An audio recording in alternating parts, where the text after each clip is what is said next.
জেলা প্ল্যাটফর্মের নাগরিক প্ল্যাটফর্ম গণতান্ত্রিক সমাজের বাতাবরণ আছে।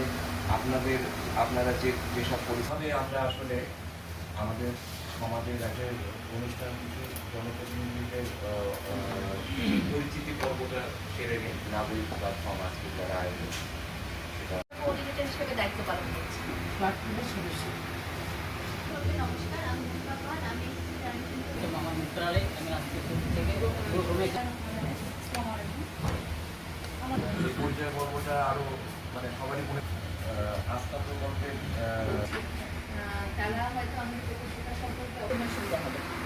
প্রথমে ডেমোক্রেসি ওয়াচ সম্পর্কে একটু এই সংস্থাটির মূল ফোকাস হচ্ছে আসলে তিনটা যে যুদ্ধ পরবর্তী যেভাবে এটা অনেক বেশি।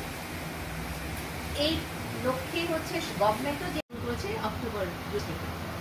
তো এই জনগোষ্ঠী আছে নারী এবং যুবক, তাদেরকে গোষ্ঠী আছে এবং যারা ধর্মের দিক থেকে আছে তাদেরকেও আমরা এই গোষ্ঠীর অন্তর্ভুক্ত করছি। এখন আমরা পাচ্ছি মাত্র 9টা। আমি তো 9টাতে আমার ছেলে পেলে আমার বন্ধু বান্ধবকে বাড়িতে নিয়ে আসতেছে। আমরা আবার গার্জিয়ান খুব আনন্দিত, তার ছেলে পেলে 10-12টা বন্ধু বান্ধব আছে, লক্ষ্য করি না। আমাদেরও দোষ আছে। নাই রাত 10টা বাজে 11টা বাজে নাই। ওনারাও তো নিরপেক্ষতা বলে রাখেন, বলেন। আচ্ছা